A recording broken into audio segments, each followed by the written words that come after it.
Me emër të Allahut, mëshirues dhe përdëlimtar i madh. Pasha yllin kur perëndon. Shoku juaj Muhamedi as nuk e ka humbur as nuk e ka shmangur rrugën e drejtë.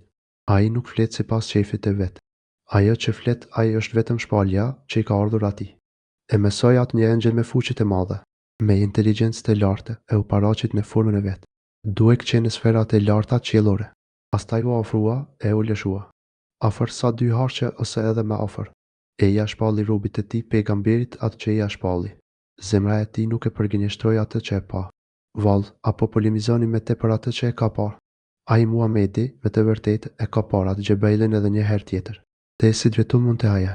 Tek ajo sidrea është xheneti, strehim. Kur sidrën e mbuloi ajo që e mbulonte, një mbulesë e madhe.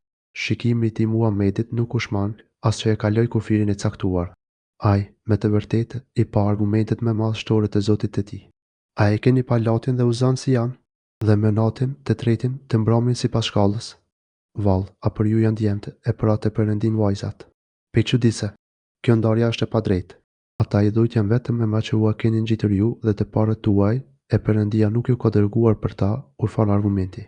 Ata ndjekin vetëm dyshimin dhe atë që janë të prijur, me të vërtetë, atyre u ka ardhur prej Zotit e tyre udhëzimi në rrugën e drejtë.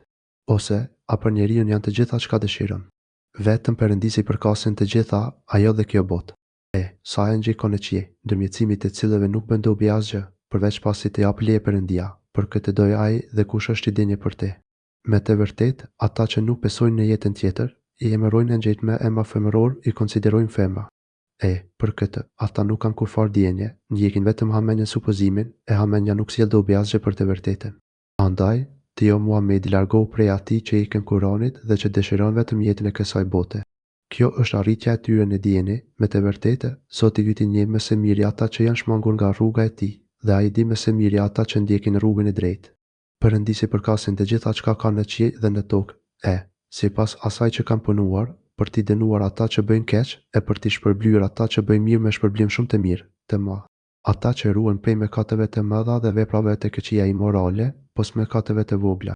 Me të vërtetë, Zoti yt është i gjerë pa kufishëm në falje. Ai, me së miri di për ju, qysh se u ka krijuar prej dheu dhe qysh se keni qenë mbijo në barkun e nënave tuaja, andaj, mos u lavdëroni me pafashmërinë tuaj, ai e njeh mirë atë që ruhet nga mëkatet. A e ke parë ti atë që është shmangur nga e vërteta?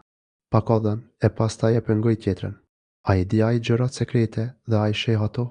Vallë, a nuk është i lajmëruar ai për atë që gjendet në fletet e Musait në Teurat dhe të Ibrahimit, i cili plotësoi obligimet, që askush nuk do t'i bartë mëkatet e personit tjetër, dhe që njeriu do të ketë vetëm atë që është marrë me te punuarat, dhe që përpjekjet e tij do të shihen së shpejti padyshim, dhe se do të shpërblehet me shpërblim të plot, dhe se te Zoti do të jetë kthimi.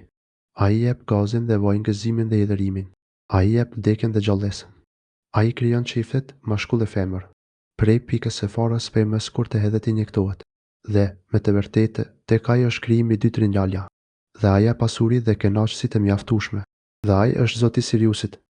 Dhe ai e ka shkatëruar popullin e lashtë të Adit, dhe Themudin, dhe s'ka lënë as prej tyre.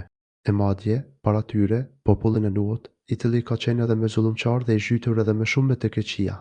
Dhe ai përmbysi vendvanimet e popullit të Lut, dhe i mbuloi ata çka i mbuloi goditje e madhe. Në çfarë dhënë që te Zoti tënd dishon ti polemizon? Ky paralajmërues pejgamber është si ata të mëpashmit. U ofrua ajo që është afër dita e Kiametit. Nuk mund ta zbuloj atë askush, pos Perëndis. Vallë prej këtyre fjalëve Kuranit po çuditeni. Dhe po qeshni e nuk po qani. A dje, jeni edhe të pakujdesshëm. Bëni sejdë për Perëndin dhe adhuroni atë.